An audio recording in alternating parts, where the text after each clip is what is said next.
Hello to MACFEST 2026. Welcome, everybody. Salam to all our friends all over the world. Good morning, good afternoon, good evening. Say in the chat for us where you're watching us from. We would love to know where you're sitting in the world. We're saying hello today from Spain, UK, the USA, and France. And today's event is part of the international festival, one of the 9 mini festivals on MACFEST. And we've got a very special guest with us today, Chris Sacarabany, sitting in New York. So very quickly, Chris is a strategic advisor specializing in interfaith engagement, global partnerships, and philanthropy, with over 15 years experience in intercultural and interfaith program management. He organized major global initiatives, including the World Congress of Imams and Rabbis for Peace. He's a consultant with UNESCO and co-executive producer of the award-winning documentary Nobody Wants You. Nobody Wants Us.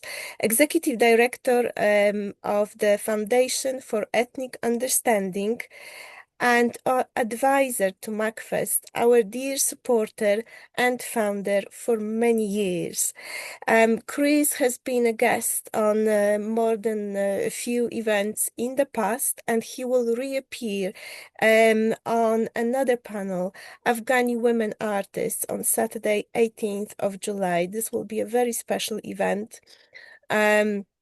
You can buy the free tickets, register for the event on Eventbrite. And talking about arts, the Arts Awards process is now open. We've got this open call for entries to all Muslim artists based in the UK. If your art qualifies for one of the 4 categories, drawing, painting, calligraphy, or arts, you qualify and you're based in the UK, you can enter through the MACFEST website. Now, I've just said that Chris is one of our funders. He's been supporting MACFEST for many years, and you can also support MACFEST financially. You can become a funder, or you can also just send a donation through MACFEST website. It helps us very much to create all these wonderful, insightful events, informative events, and offer them for free. And our host for today is Abdelkader Shafar, and he's an educator and environmentalist with an international multicultural background. He trained as a teacher. He's a former director of a Quranic madrasa in Spain. He's got experience in humanitarian and educational work across the USA, Albania, South Africa, and in the UK. He's based in southern Spain, leading educational tours on Al-Andalus and managing olive farms. He combines historical knowledge and practical experience to engage and educate diverse audiences. Okay, so over to you, Abdelkader.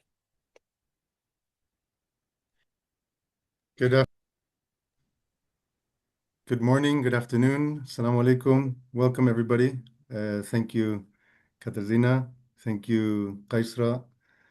Really looking forward to this presentation by Dr. Federica. Thank you for your presentation. As you said, I'm in the south of Spain. Very sunny day today. I specialize in Islamic tourism, so I welcome all of you who would like to visit Spain and see what Spain has to offer, both in modern times and in the past. As we're going to see also from Dr. Federica, there's a lot of interesting aspects to explore. I will be your host. I will introduce now our speaker, and after her presentation, we will do a session on Q&A. So please feel free to write in your questions in the chat. And today we have the pleasure to introduce to you Dr. Federica Gigante. I hope I said that correctly. That's in Spanish. Uh, she is a historian who focuses on exchanges between the Islamic world, especially in the late and medieval times, um, on Islamic art and scientific instruments. She holds a PhD from SOAS and the Warburg Institute, and she's also researching or has roles in research and curatorial expertise at Oxford and Cambridge.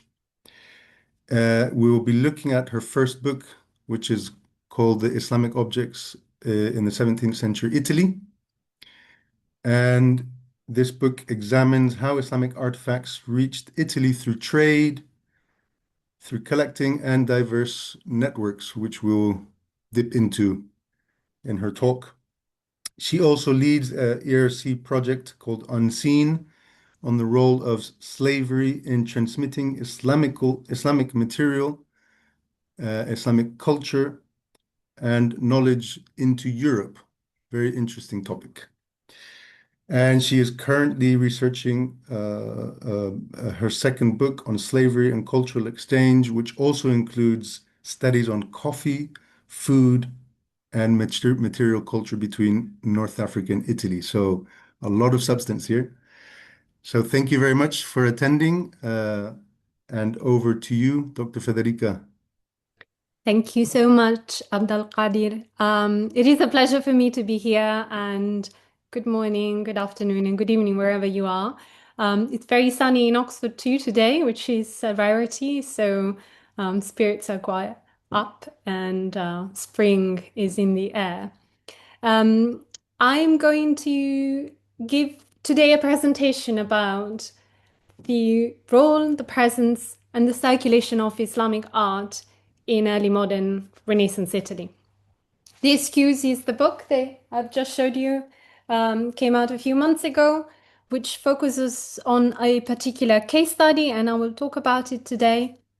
But what I would like to do is also to give you a broad overview of Islamic art in Italy, because very often when I say this is what I research and work on, people look at me and usually say, oh yeah, you mean when southern Italy was in the hands of Muslim powers? And that's no, it's the answer. I work on a much later period that is post 11th century, all the way to the Renaissance. And I realized that people sometimes are surprised to see how much Islamic art that was in Italy in that period. So let us start. I hope you can all see my presentation. Yes, it's there. Great.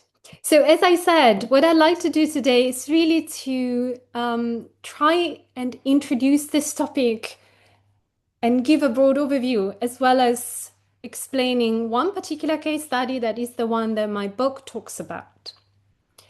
So starting from the very beginning, and in a way past southern Italian Arab conquest, it is clear that the presence of Islamic artifacts was very, very widespread. So this is the first object, and I chose pretty much because it's beautiful. These are Fatimid rock crystals. They date from the 10th, 11th century. What I find really fascinating is that they are widespread in church treasuries in Italy.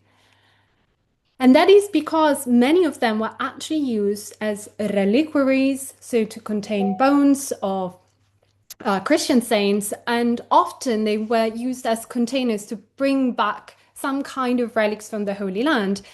Often these were just like water from, for example, Jordan River, or some kind of soil, or sometimes even the manna, you know, the God-given food to the people of Israel. So many of these items reached us as vessel. And this is a very clear example of the phenomenon, because this is me on the Jordan River, also doing the exact same thing with that bottle of water, realizing only afterwards that I was doing the exact same, carrying the vessel back exactly like people did in the 11th or 12th century.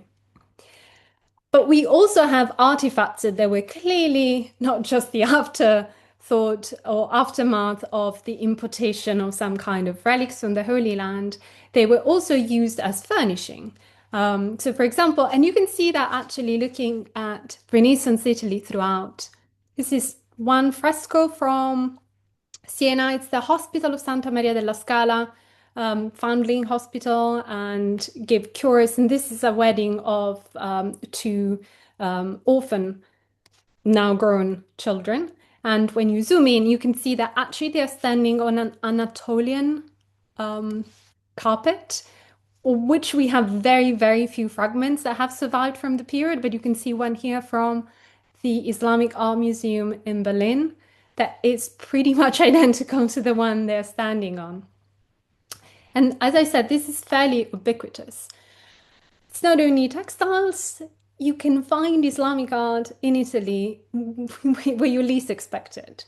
So even churches. This is Pisa, and it looks like a facade of a Romanesque church, dates from the 11th century. But when you zoom in, there's an extraordinary detail. And I'm zooming closer and closer. Trust me, this comes from that facade. What you can find here is actually a Fatimid Lassa bowl, which comes from Fatimid Egypt. It was made in the second half of the 11th century. On the left is the restored bowl that's removed now from the facade. What I find also extraordinary is that they actually painted at the back, which means they were never meant to be embedded into the walls of churches. They were possibly traded and imported because they were beautiful artifacts, and only later did they were deemed worthy of embellishing the facade of the church. I used paintings in a way to peep into the domestic settings of the Italian Renaissance, because when I do that, I can get some details that sometimes the written sources don't really give. And I love this painting because it's a fresco that comes from the Church of Santa Maria Novella. It's in the arms of the church, so it's literally behind the altar.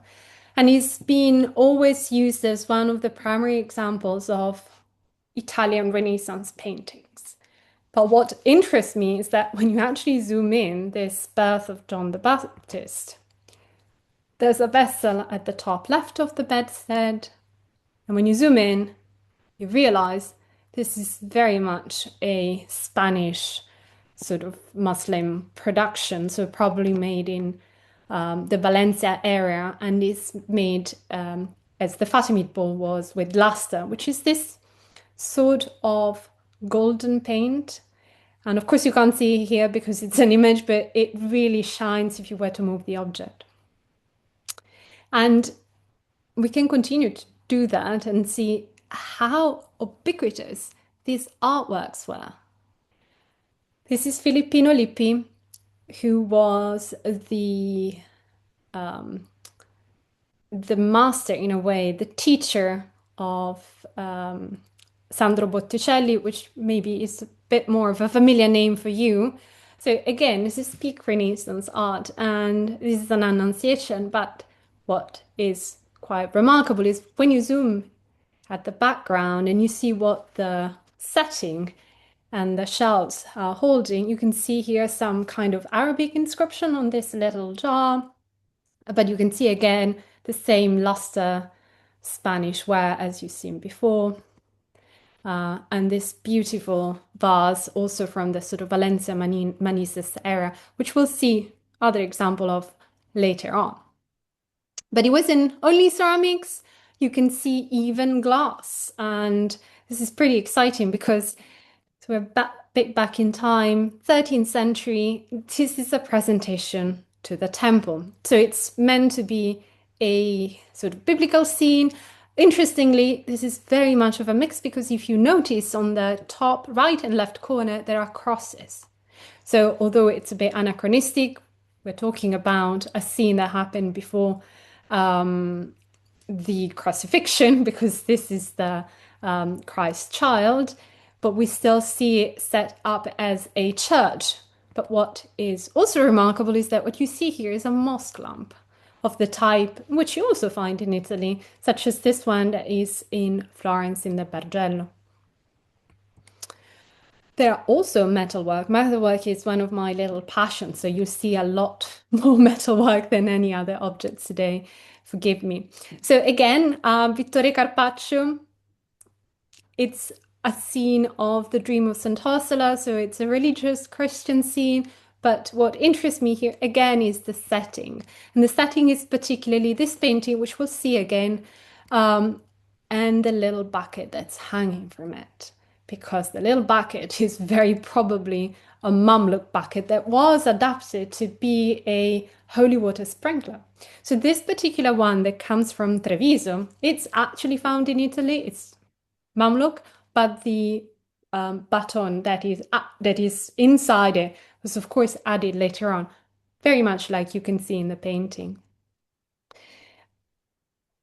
Also, what you find in the Italian Renaissance are candlesticks.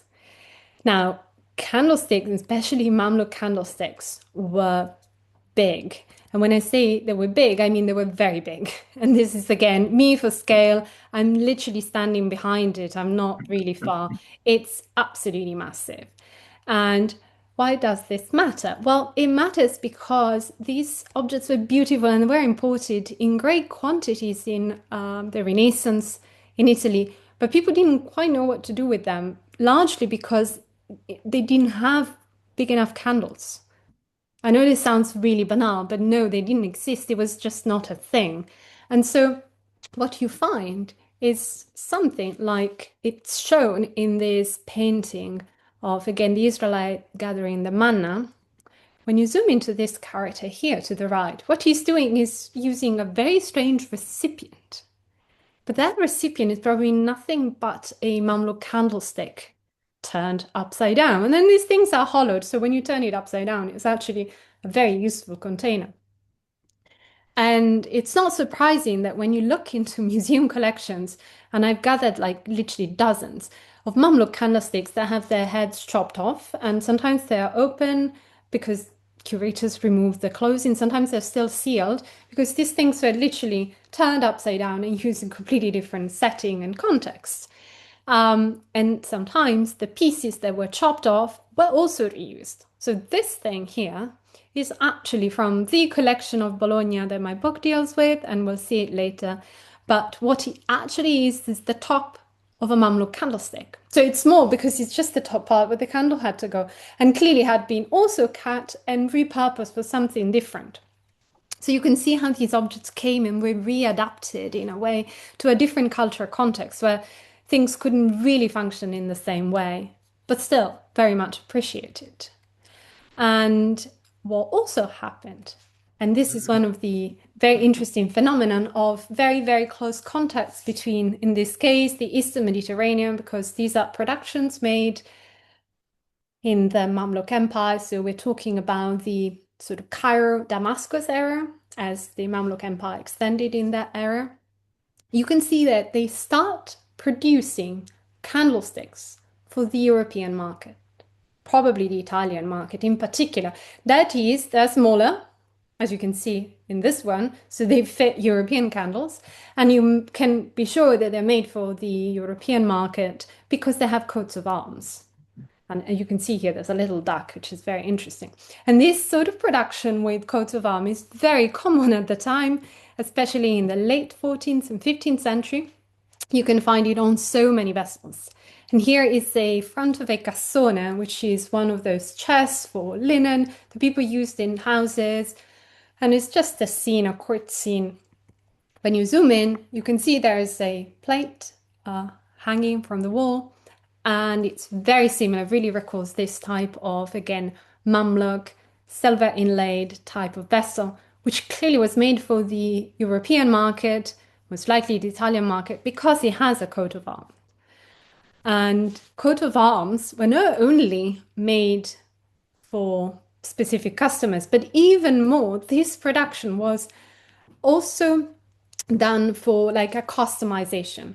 That means that coats of arms were left blank for people to then purchase the vessel and add it. And sometimes you actually find that coats of arms have like one on top of each other because a family bought it and another one added it on top. And this one in particular is very interesting because it's a very European coat of arms. And you know that because on the top left, it has this little indentation. And the little indentation is nothing but the position where you'd slot your spear, as you can see in the image on the left-hand side, for jousting. So not only did they make coat of arms for the European market, but also made them look exactly fit for the taste of Europeans. What happens as well is that there is not only an adaptation of these decorative motifs and size, as we've seen with the candlesticks and the coats of arms, but also shapes. The bowl that you see here in the image, it has a rounded bottom. And that is because in the Islamic world, so I went a bit far here because I have an image from the Shahnameh, Suez Persian, but this applies to the whole Islamic world. You can see the vessels were put on the ground on textiles and very plush kind of surfaces. What this means is that a rounded bowl would fit perfectly because it would just wedge in the carpet and sit still. You cannot do that on a wooden table, which is what you'd find in Europe.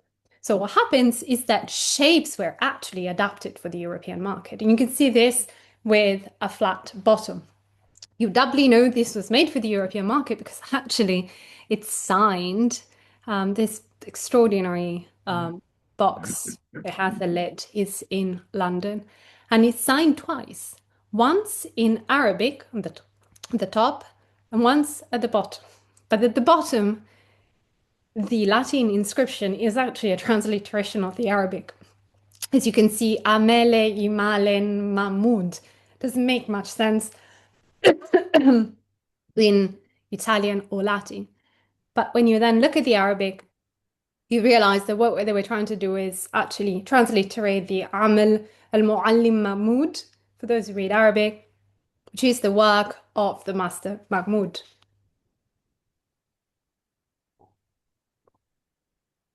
You also find an adaptation of decorative motifs. And this is another very good example. This dish was made in Venice, but when you actually break it down to details, you can see that they use the exact same decorative elements that they use also in Islamic artifacts.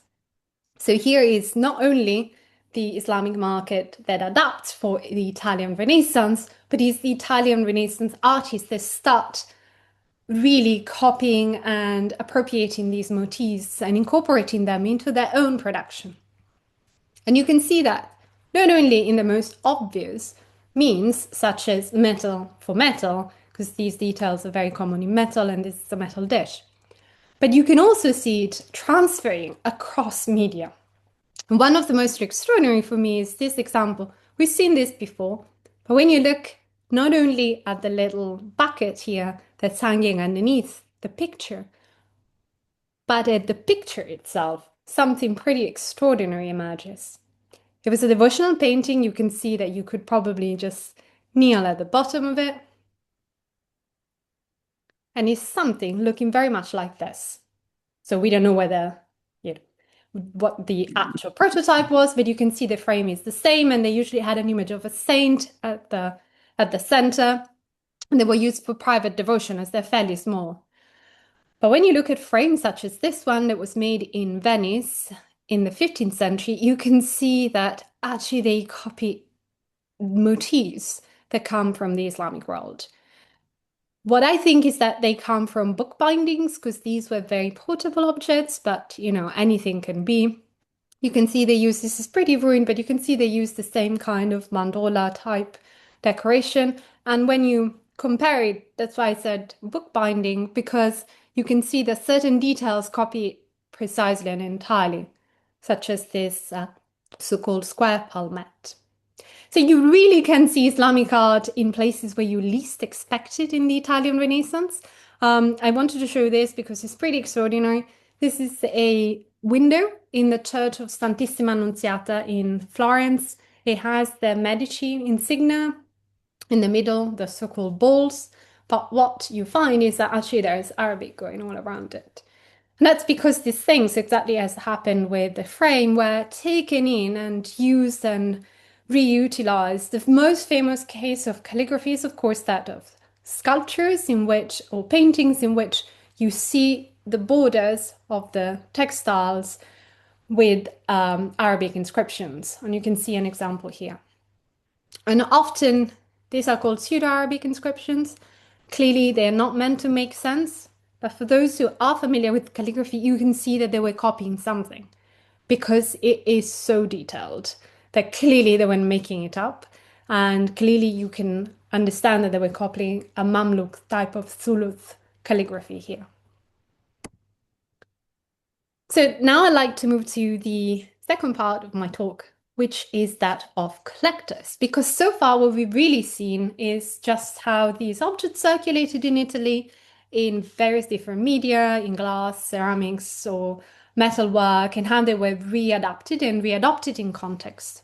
But one of my particular interests is actually collecting, because collections is when you purposely looking for something for their cultural origins. This is the Tribuna of the Uffizi in Florence, as it is today. Unfortunately, no photos from the time.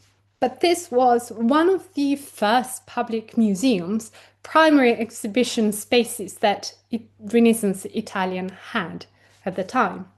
It was clearly not open to the public as we think of it today, but it was conceived as a space for whoever was introduced and invited by the Medici who could see it. And in the original inventories, we know that it contained a lot of Islamic artifacts. Namely, on the little ledge that is now mostly disappeared, but was running to all around the room, which is octagonal, had a lot of like knives and daggers from Turkey or possibly the Mughal Empire. Very few have survived, but some have survived. So we have two perfume burners that belong to Cosimo I the Medici, and this tankard, Timurid tankard, that belonged to Ferdinand I. And actually, from the inventories, we know that he once had a lid and a handle that have now disappeared, but it would have looked pretty much like that.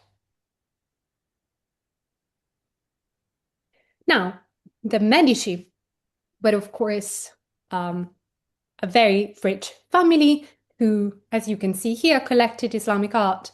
But part of my interest is also looking at the private collections that were born in Italy at the time and see how they imported and classified these artifacts.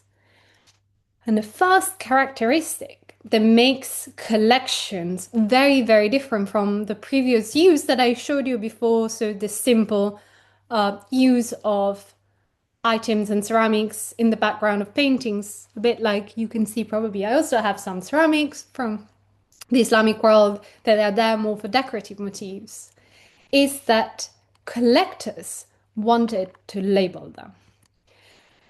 You can see here an overview of this collection that was assembled in Milan in the 17th century. I love these woodcuts and prints because they show you so many details. And this particular collector also had some of his artifacts drawn. So this is to show exactly what I'm talking about. This is probably a Mamluk inkwell, pen holder with ink on the side. And what's interesting is that he knows and labels it. And here you can see the Italian reads Calimaro Turchesco, which is Turkish inkwell. Just a little note to say that in this period, Turkish is the catch-all word for Muslims or Arab or anything. It doesn't mean it's Turkish. This is clearly not Turkish, but this was how people referred to these artifacts at the time. So it is this kind of quest for items that were to be classified and put in sort of in cases on shelves that I find really intriguing and that my book deals with. And in particular, it deals with one collection, this one, which was assembled in Bologna throughout the course of the 17th century. It was put together by this guy called Ferdinando Cospi, who so pleasingly lived exactly 80 years. So I can get the dates always right because it's not very hard, 1606, 1686. Now, what is important is that Cospi actually grew up in Florence at the Medici court, hence my interest in Medici collecting, because he was around at the time in which the Uffizi and the exhibiting space I showed you before was being built and populated with objects. In particular, he was educated with the future Grand Duke of Tuscany, Ferdinando II, so who's I didn't choose this by chance. He's here dressed in Turkish attire. Ferdinand and Cospi were not quite contemporaries, but very close in age, and they were educated together in the Medici palaces. They became very good friends, and they continued to remain in correspondence throughout the entire life. And this really matters because this collection in Bologna is very much the product of Medici patronage, as much as the efforts of the collection, Ferdinando Cospi. We are in Florence, as I said. This is Palazzo Vecchio, and what you see on the right-hand side, the kind of corridor that goes to the right, is actually the Uffizi. And this is important because Cospi, in his position at a certain point, became the page of the Grand Prince Ferdinando, who was to become Grand Duke, and so was actually lodged inside the Palazzo Vecchio, which is what you see here. He says that he starts collecting when he's in Florence at the Medici court. And then when he turns about 29, he returns to Bologna, where he brings his collection with him. And initially he puts it in his house, that was his family house, in Bologna, in San Vitale, in Via San Vitale, which is one particular street in Bologna, but soon afterwards he manages to move it to the public palace, which is what you see here, the public palace of Bologna. The collection at the time contained the highest amount of Islamic artifacts of Italy and probably of Europe. Some of those are pretty visible, even though this is it's pretty confusing. There's so many items in this woodcut, but when you start unpicking them, you find quite a few. So let's do that as an exercise. I'm going to show you what you see on the shelves and then give you a bit of a broader overview of the collection. So the first one, and my favorite one, is this. And when you come closer, it's a pretty small sketch on this, but it clearly is this Mamluk vase. And we know that because within the catalogue of the collection, he also re-represented it and draws it, as you can see here on the right-hand side, and you cannot possibly have any doubts. This is the vase they're talking about. And you know that because what happened is that they tampered at a certain point of the object's life with the neck that would have been much taller. And so that thing that sticks out bent is actually meant to be the handle. So it would have been turned the other way, it would have rejoined the neck at the top, and it was literally just a ewer. But somehow it turned up looking like this in the collection. You can keep on doing this exercise. On the left-hand side, you can see these two beautiful mudéjar vases, some of which we saw earlier, so production of Spain from Muslim craftsmen who were working in the Valencian area. And again, this one was drawn inside the catalogue. And I'm going to show you just another one, moving a bit further, because this is actually an Iznik ceramic, so this is very much Ottoman territory. And he had a lot more. He had incense burners, which, as you can see, recall the ones the Medici also had in their collections. Interestingly, had this one at the bottom right, which is a handled tripod type incense burner, of which I only found another mention of it, which is in the collection of Lorenzo the Magnificent, Lorenzo de' Medici, which of course was sold off. So who knows, maybe this is the very one that ended up in Bologna. He had candlesticks. These are a little bit smaller than one I showed you, but he also had, as I showed you earlier, the top of one of the very big ones catalogued as an inkwell. He had perfume water sprinklers as those. He had this very interesting lunchbox. It's basically a tripartite container with the lid where you'd put like different types of food to keep it warm to travel, which is really cool. They should bring it back. And this amazing bowl inlaid in silver. I don't think the photo does it justice because it's absolutely gorgeous and fairly big. He also had a lot of other smaller items. This is just an example. This is a lot smaller. He had dozens of these, which were probably, you know, much more of everyday items. He had glass, interestingly, especially as I have never found anything similar to these glass vessels anywhere. So if you have any ideas, you're welcome. He had manuscripts. So these are two little rolls. They're very, very long. They stretch open and they're the kind of prayer rolls that, as I said, contain prayers, but also magic formulas that you would roll up and put on your armbands to protect you from evil, from maybe battle if you went to battle, and other random sometimes types of manuscripts. So on the right hand side you have actually a very beautiful Persian calligraphy, but then there's a firman by Sultan Ibrahim on the left hand side. He had a lot of other documents of the sort. But what is also very intriguing for me is the myriad of little chattels that he had. He had shoes, he had bags, he had hats, he had clogs, he had spoons, chains, and then a lot of natural items. You can see these like plants, which again, they're always labeled as Turkish. You can see here turcikas, he had soil, he had clays. The one on the right-hand side, they are like pills made of clays. And you can see it says Terra Sigillata Alba Turcica, again from Turkey. Now, where do these things come from? Because this was very much my question when I got to that. Like, how do you assemble such a collection at the time? And why and where do you get all this stuff from? Fortunately, we have 3 catalogues of the collection that were written at the time Cospi was alive. The first one is 1667. It's small, they're in scale. The second one is about 10 years later. It's much bigger, it's huge, has a lot of details. And the last one is just a summary just before his death. So these help us a lot. The first place to look into is, of course, the first catalogue, which is the 1667 catalogue. And the most interesting thing is that the catalogue has a list of many items, statues, vases, and so on and so forth. But then at the end, it has this page. It's called Indice, which is index. And here it explains, is called the Index of Rarities added to the Cospi Museum after its description, in which they should have been mentioned in the following order.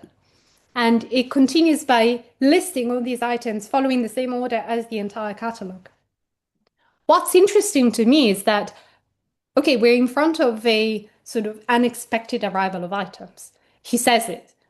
They should have been mentioned, they are not, they're added. Why were they added? You know, this really sparked my interest and I wanted to go further into it and understand what was going on. So when were those added? So the next thing to do is to look for the date of the catalogue. And as I said earlier, it is 1667. He says it at the front. So I can start working with our hypothesis that whatever is in this index was added in 1667 or thereafter. Certainly after the entire catalogue was printed, and it contained a kind of cargo that was big enough to needing to be added to the catalogue, but my working hypothesis was that it was also unexpected, because you never print an entire catalogue of the collection. Also, 1667 is pretty late. Cosby was 61 at the time. It would have been almost like the apex of his efforts to put together the museum. Why then have to add the index soon after? So I started to read the entries of the index, because that's what we scholars do. And what really interested me is that so many of them have a clear regional connotation. So we have a knife used by the Turks, 2 Turkish spoons, another Turkish spoon of ivory, a tobacco box from the island of Chios, again now it's Greek, but of course it was an Ottoman island, weighing scales for the coins used by the Turks, 2 Persian shoes. I mean, you can see here there's a pattern. All these things clearly come from the eastern Mediterranean. They clearly all have this Turkish, Persian kind of connotation. So I kept on reading, and I also looked into the animals that were present in this group of objects added at the end of the catalogue. And here I found a dead chameleon from Palestine preserved in salt, a sand crocodile taken in Arabia Petra beneath Mount Sinai, a fish from the Nile, a barbarous scorpion much larger than ours.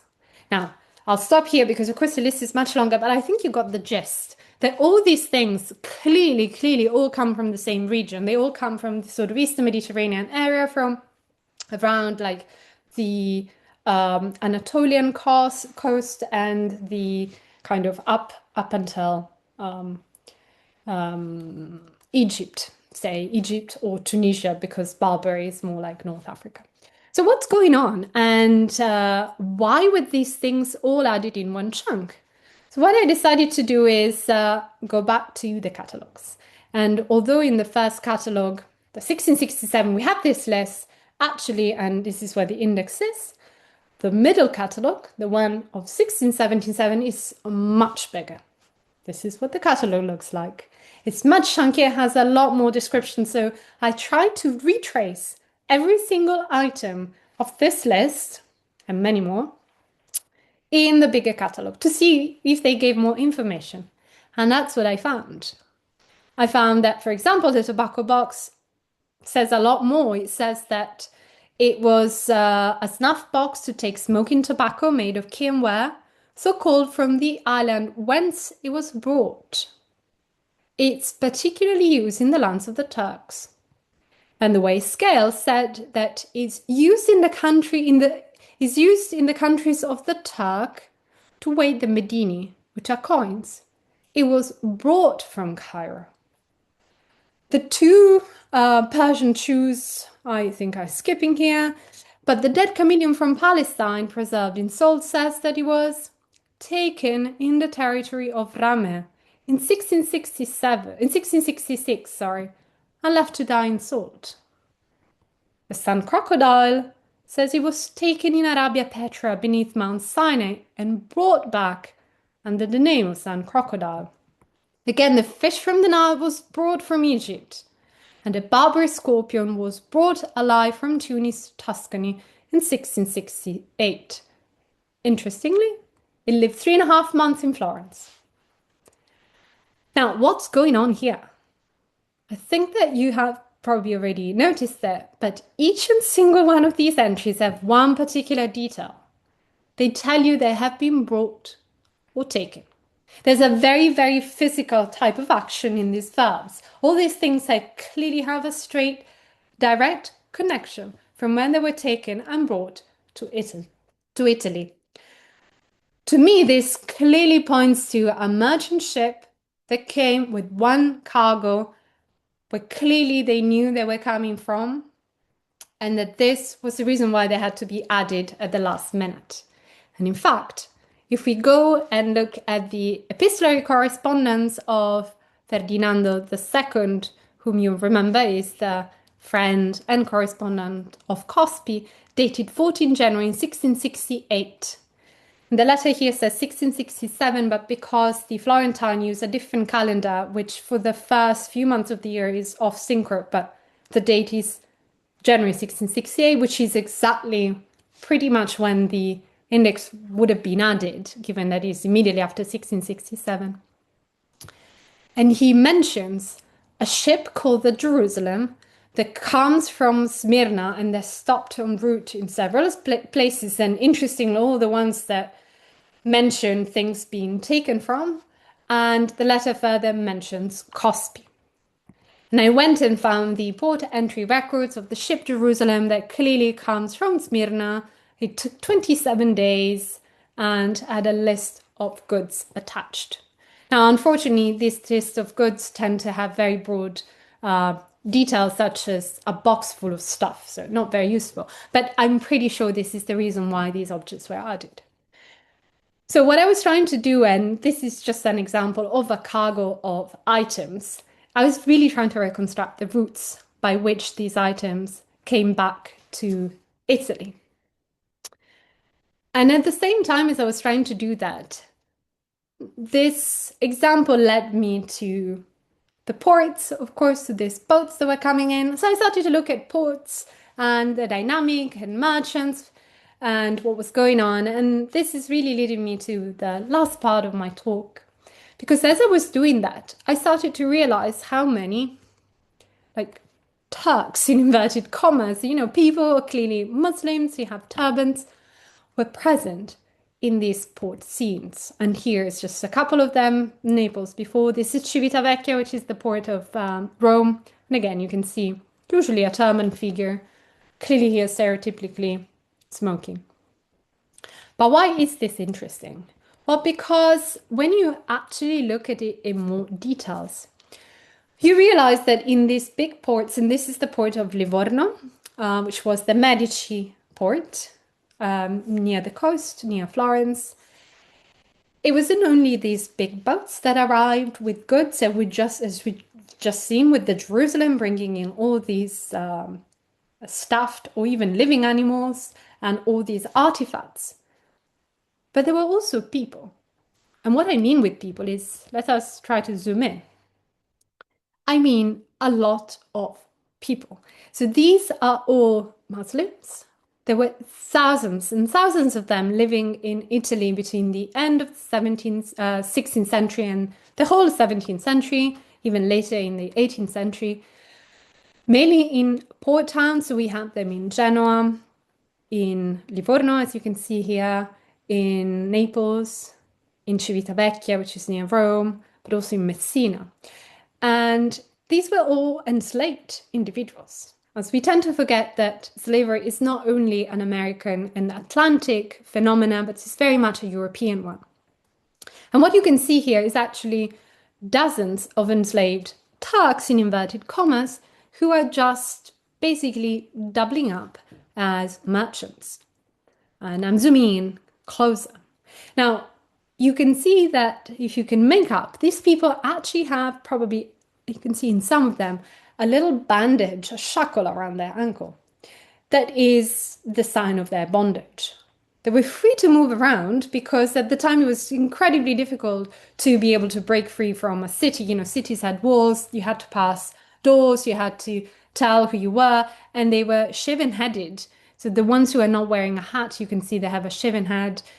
They would have been recognizable very, very quickly. And also, it was sufficient to stop them and talk to them, probably realize that they were not Italians. But they were free to move around during the day. And many of them actually doubled up and became artisans, became merchants, became craftsmen. And you can see them here selling their merchandise in the port of Livorno. Some are selling textiles, some are selling shoes, some are selling bags, some are selling hats. Which is interesting because you might remember that a lot of these things are actually items that I find in the museums at the time. Some were not only selling standing or sitting on the ground. You can see here just about, I'm sorry, it's quite blurred, but it's a very small image. You can see that they were also renting boots, as you can see here, like these shackles on the on the side of the port. This is Marseille, and it's the only one I'd be able to find, but it was the exact same throughout Italy at the time. And they set up stalls. They made food. You can see here, you can see the shackles a lot better here on their ankles. But again, they weren't chained. But you can see their shaven heads. So they set up booths, sold food. And you can also see that their customers were not only possibly Muslim merchants, as the turban man suggests, but also Europeans, because you can see the two men standing on the right-hand side. Some worked as barbers, and you find so many details in the archives about the fact that their customers were just local Italians. They were not fellow Muslims. And you can see them, with their chests in this image, probably where they contain their goods. But what is doubly interesting for me is to see what the local chroniclers said about these people.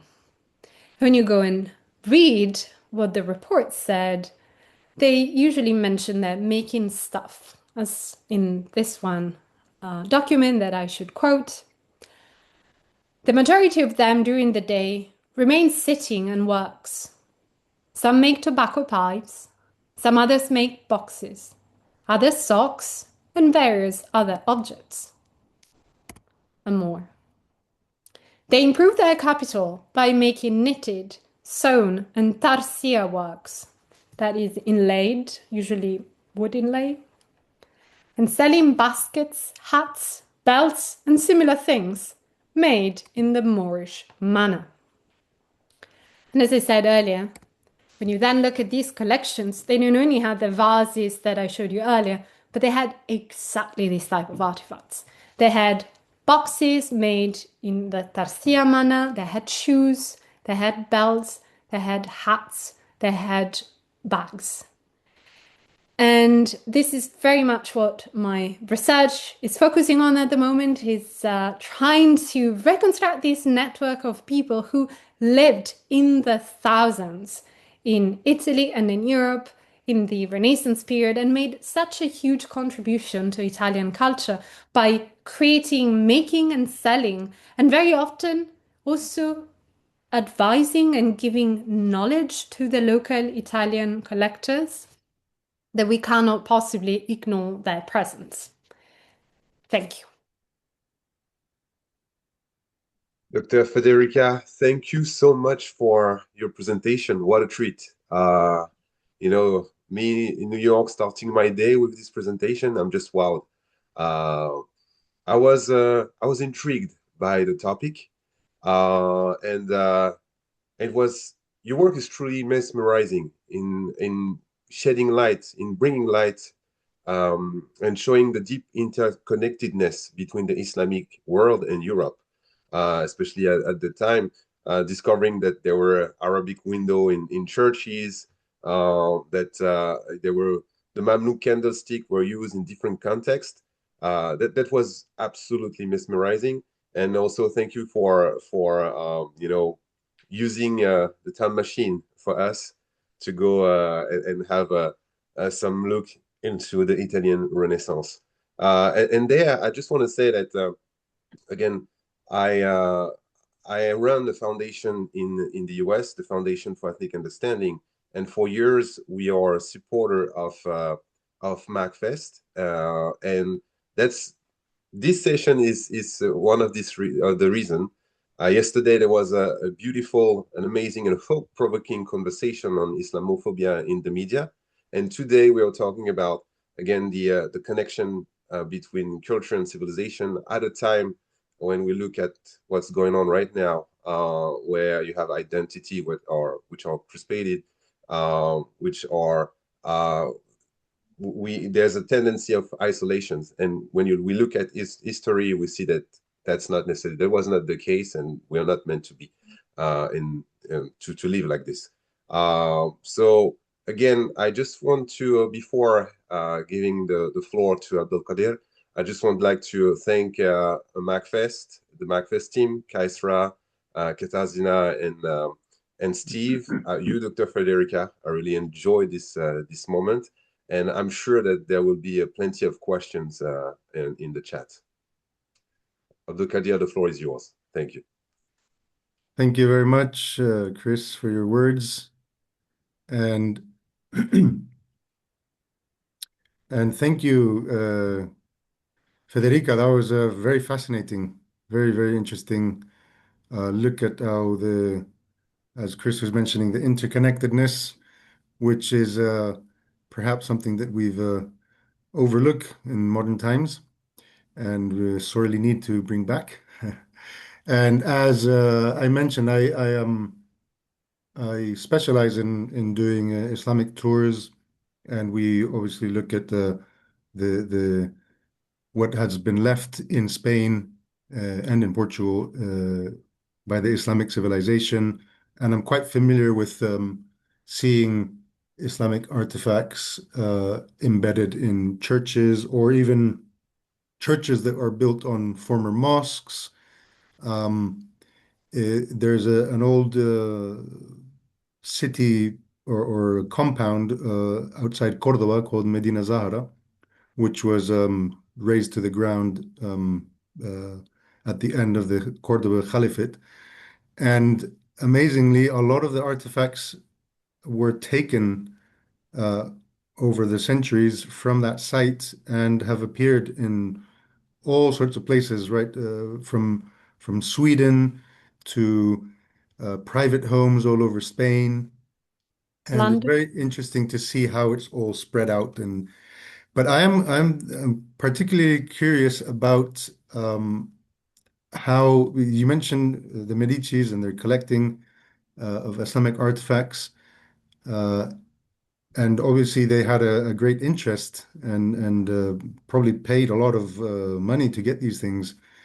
And we have them in private collections nowadays. But in my own experience in Spain, which obviously had a long history of Islamic culture, I rarely see Islamic artifacts or art in not museums, in shops, actually for available for modern collectors.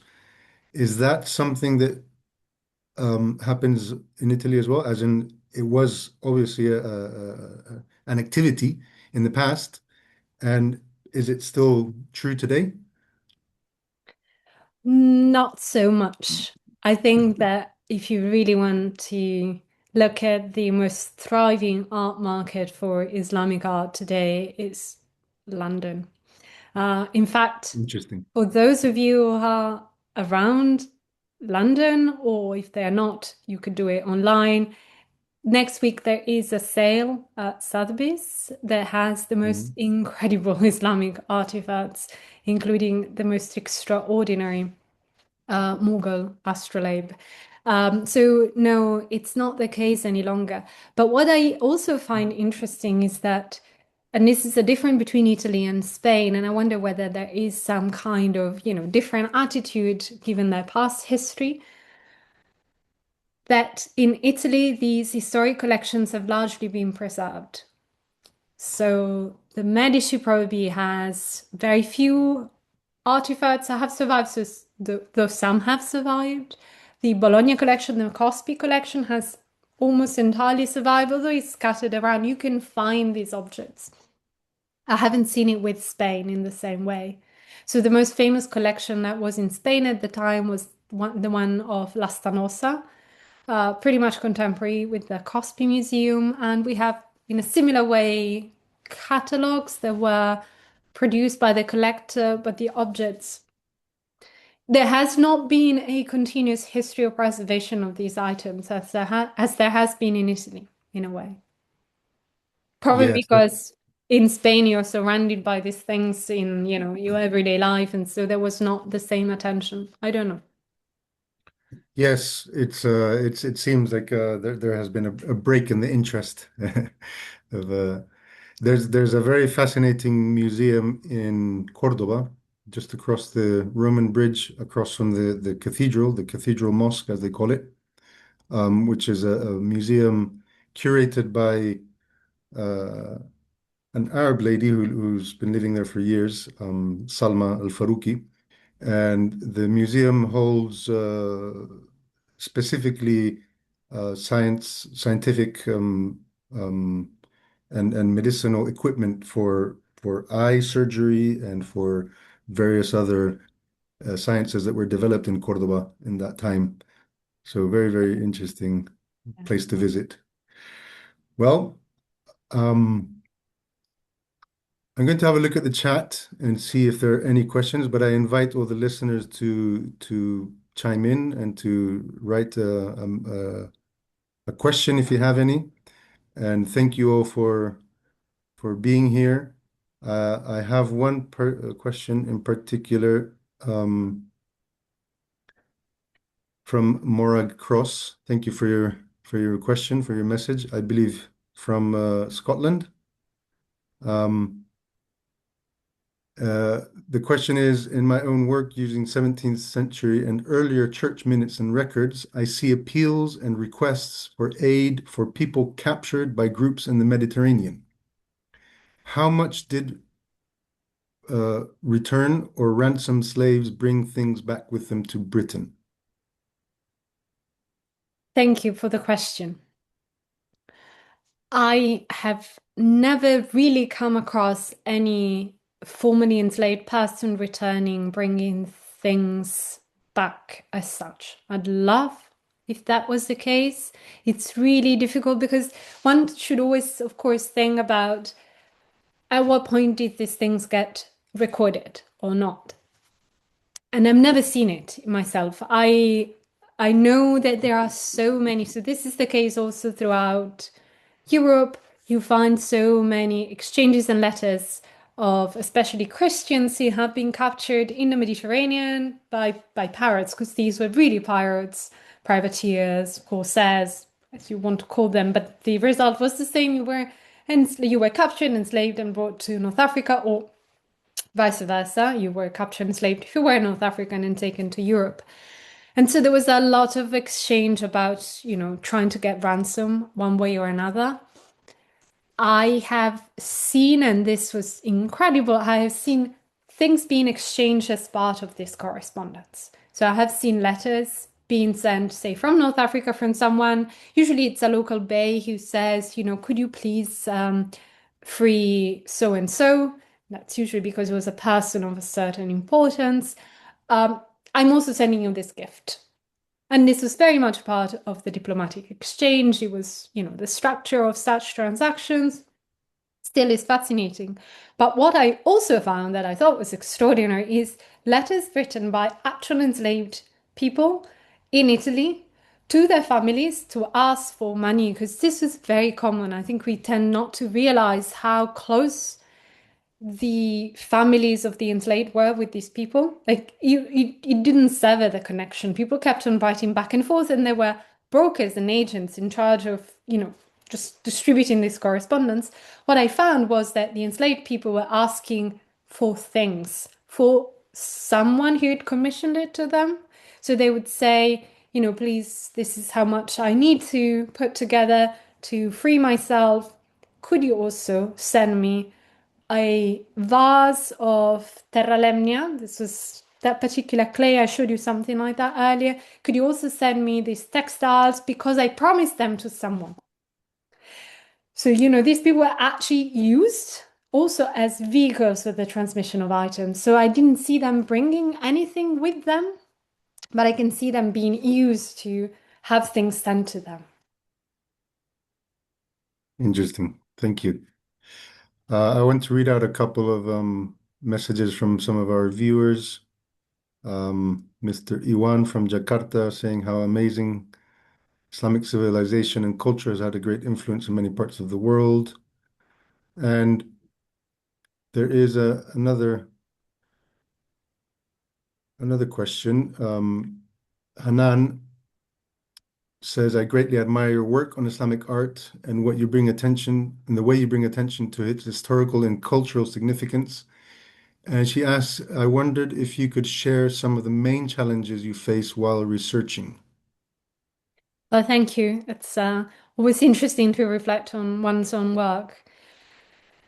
So part of the challenge I faced at the beginning was really to have a dichotomy between things that had survived, like literally objects that had survived in collections that I could see I could see they were there. You'd go to a museum, usually in a storeroom, because, you know, they don't give a lot of space to these items.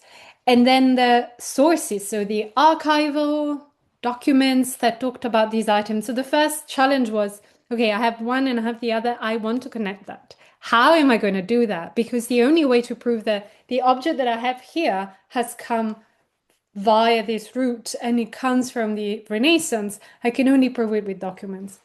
That is why I started to focus on one specific collection, and the work I did, that is the one that I presented to you in part today, and is part in my book, has been going backward from the object and forward from the document. And sometimes they actually join up in the middle, and I realize, okay, it's the same thing.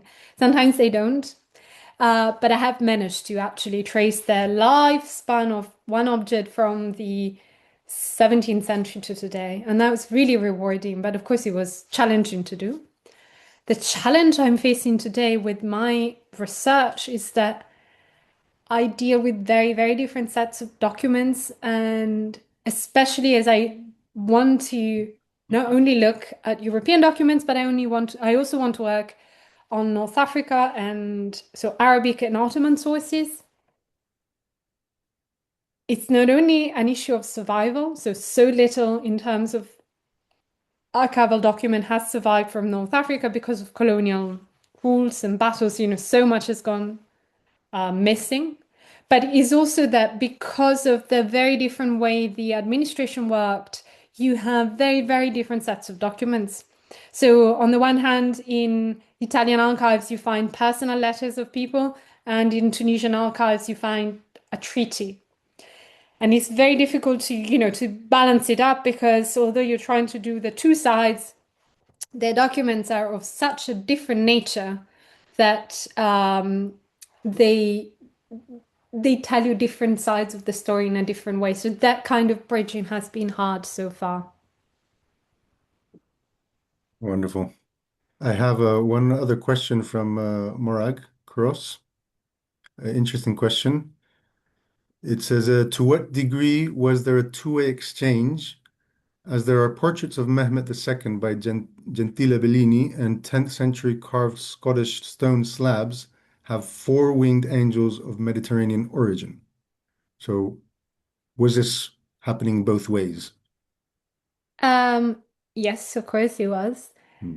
So with Gentile Bellini, of course, this is a very particular historical moment, the one of sort of the rule of Mehmed II, who did call not only Gentile Bellini, but also other painters to Istanbul to work from him. And there's been a lot of research done on how this actually influenced the production of the Ottoman court. But the exchanges happen both ways, and you can find similar sort of influence in cooperation and adaptation of ideas, also the other side. One of the examples that I find fascinating is actually velvet production, because at a certain point, it's basically impossible to tell Ottoman velvet apart from Italian velvet, as they copy each other. So the Italians set up looms that copy Ottoman patterns, but then they modify it slightly. But that kind of modified Italian version becomes so popular in the Ottoman court that they want to import it back. At that point, Ottoman producers want to do that too, because they want to get into the market. So it becomes a kind of competition, and it's almost, I think, to today, it's impossible to say which was done by which. So there was this kind of constant dialogue between the two sides.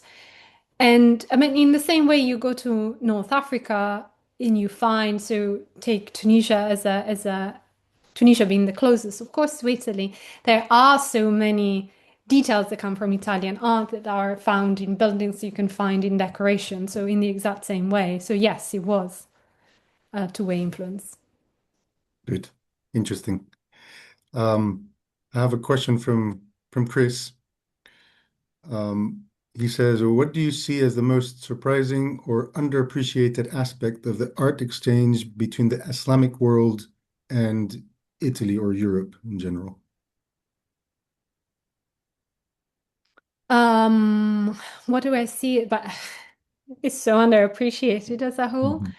I think that the most surprising one for me is to see how certain details and certain languages, like decorative languages, are like go all the way to, for example, framing the picture of a saint, as you've seen earlier. One example that I found extraordinary is a little tabernacle. A tabernacle is, of course, what you'd have at the back of the altar in a church to keep the host, so the most sacred part in a way of a church. And there's the Islamic professional of faith around it. It clearly says it. It's Renaissance, has this little angels, but it has this pseudo-Arabic that is so little pseudo that you do read La ilaha illallah wa Muhammad Rasulullah. You can read it because whoever made it was actually clearly copying something. He couldn't read it. He couldn't understand it. He thought it was pretty, but he ends up writing it, and that one object would have been in the middle of a church. So it's that kind of porosity and permeability, in a way, something that, we've forgotten was the case. Interesting. One other question. Was there one exhibition or object that you have curated that you found especially thrilling, and why did it stand out to you? Mm-hmm. Oh my. I mean, I must be honest. There is one object that stands out, although it never made it yet into an exhibition. It will in November, but I did write something about it. It was an astrolabe, and I think this actually might be interesting for you, Abul Qadir, because it's something that I found completely by chance in Italy. And I was looking at collectors, as you know. I was looking at a collection that is currently in Verona and was assembled exactly like the others I showed, the one in Milan, the one of Ferdinando Cospi in Bologna, was assembled in the 17th century. As I was just looking into what had survived, and I saw these objects, and what it is actually a Andalusi astrolabe. So it was made in probably the 11th century. My guess is in the Toledo era. But what's extraordinary is that it has not only Arabic writing on it, made when the object was made, but also has Hebrew added on top of all the Arabic and Latin added on top of the three, all in different hands, all clearly added at a certain point of the object life. Not only that, it has plates, because an astrolabe has several plates that basically can be interchanged at the back, which give you a different location. It's originally made for Spain, so you have Cordoba and Granada and Medina Celi. But then someone at a certain point added an extra plate for North Africa, so the latitude of Fez or Marrakesh, which means that one object you can basically understand is made in Al-Andalus, traveled to North Africa, and at a certain point he made it to Italy.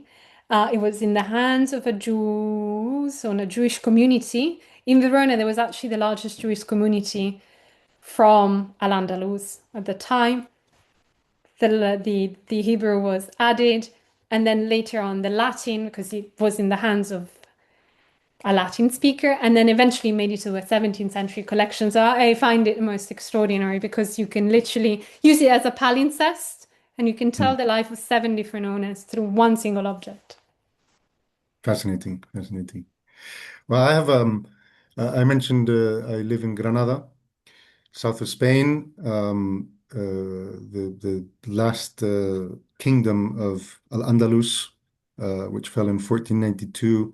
And obviously one of the main attractions here is the Alhambra, which you may all know about.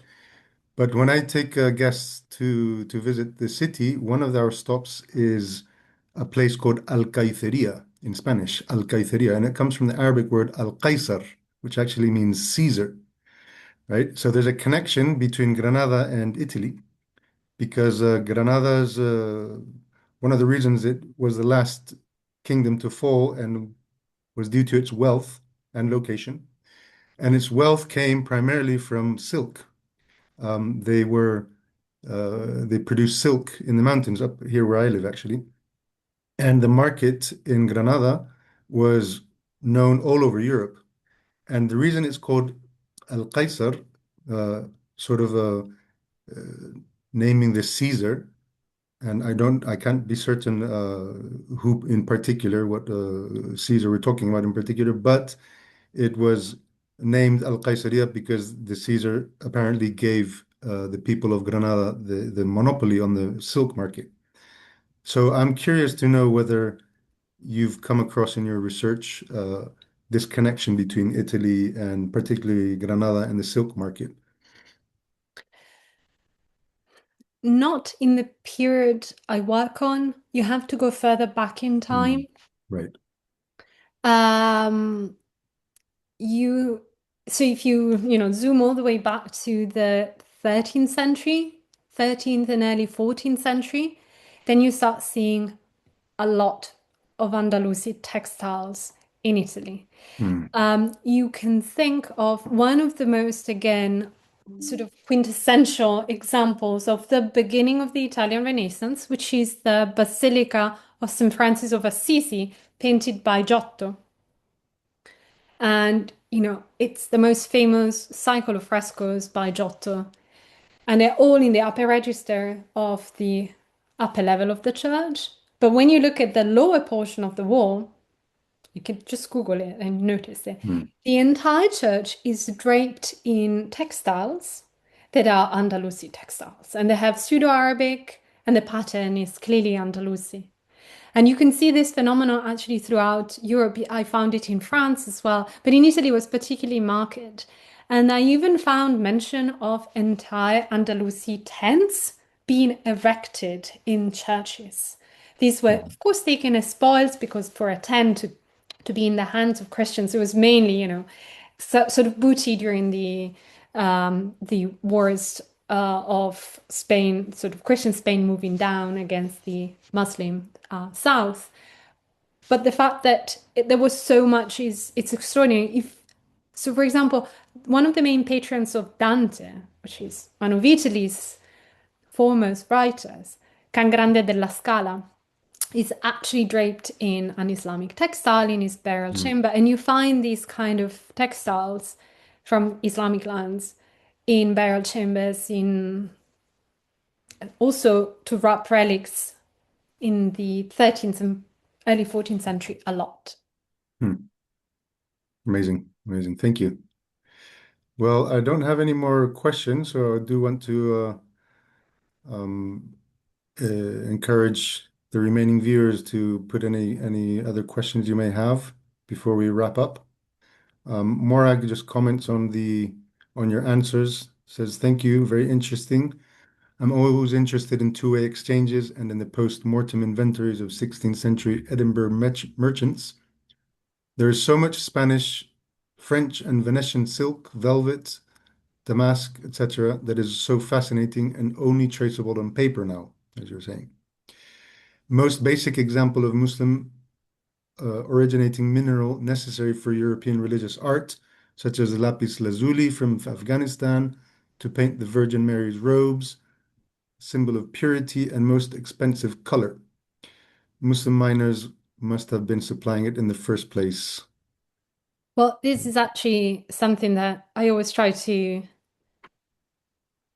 mention to students, and is one of the biggest shocks is, and I'm also writing something about it at the moment in general, is not only there's so much Islamic art around the Italian Renaissance, which I try to show today, but in a very specific way, the very look of Italian paintings owes what it looks like to import routes that trace all the way to Afghanistan, such as lapis lazuli, or Africa with regard to gold. So these things look what they look like because of miners in Afghanistan producing and shipping these things.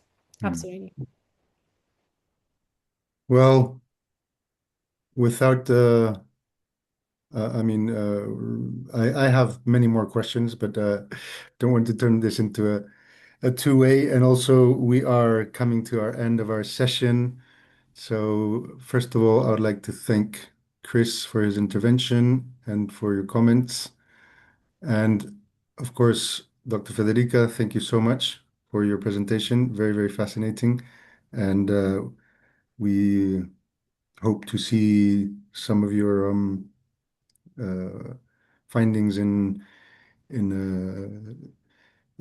some art presentations, or I would love to have a look at your book as well.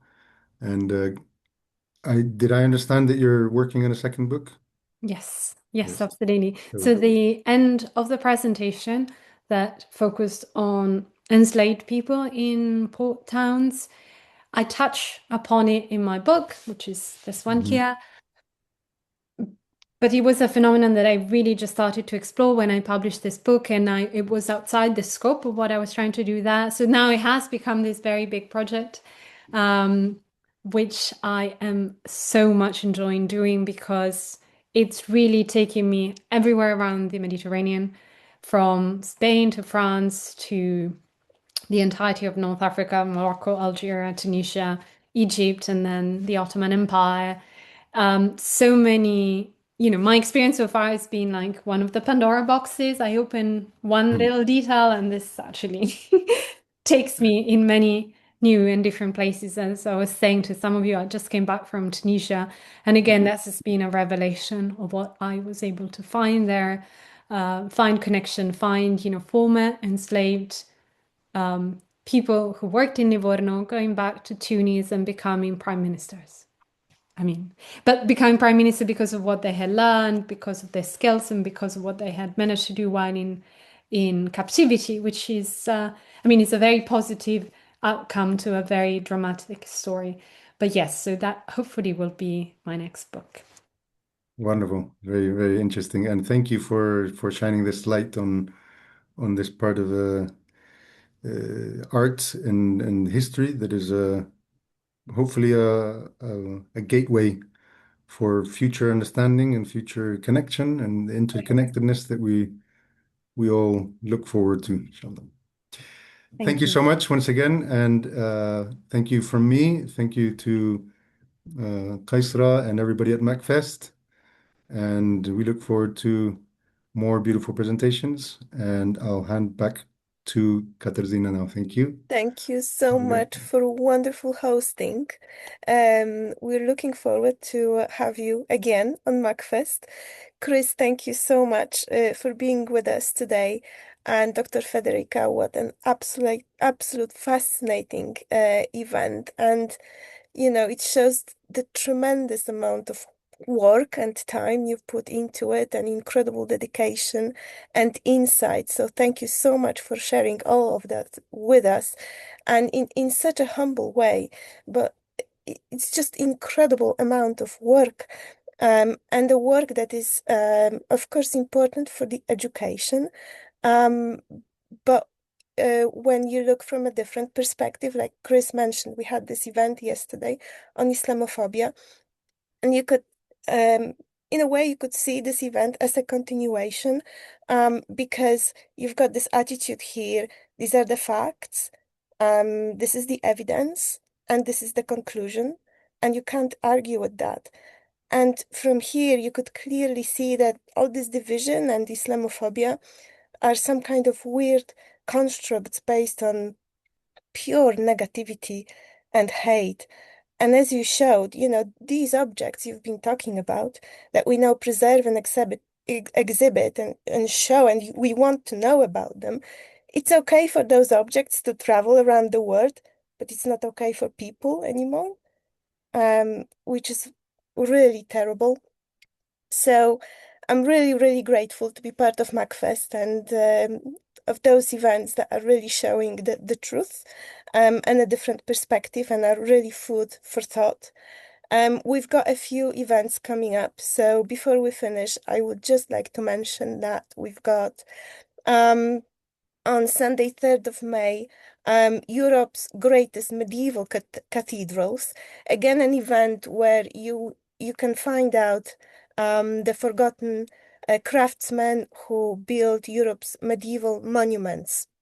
So again, the great input of Muslim people to the things that we take very often for granted, and we don't look enough into the history. We also have an event on Saturday, 9th of May, celebrating art and creativity with award-winning Muslim artists. These are the people who won the first round of Muslim Arts Awards organized by MACFEST. We've got another round this year just opened. It finishes, the open call for entries finishes on the 15th of June, and you can submit your works through the MACFEST website. And on Sunday, 10th of May, we've got Gazing at Mecca and Medina, Reading the Islamic World. Very interesting event. So I look forward to welcoming you again on Zoom. Thank you so much for today.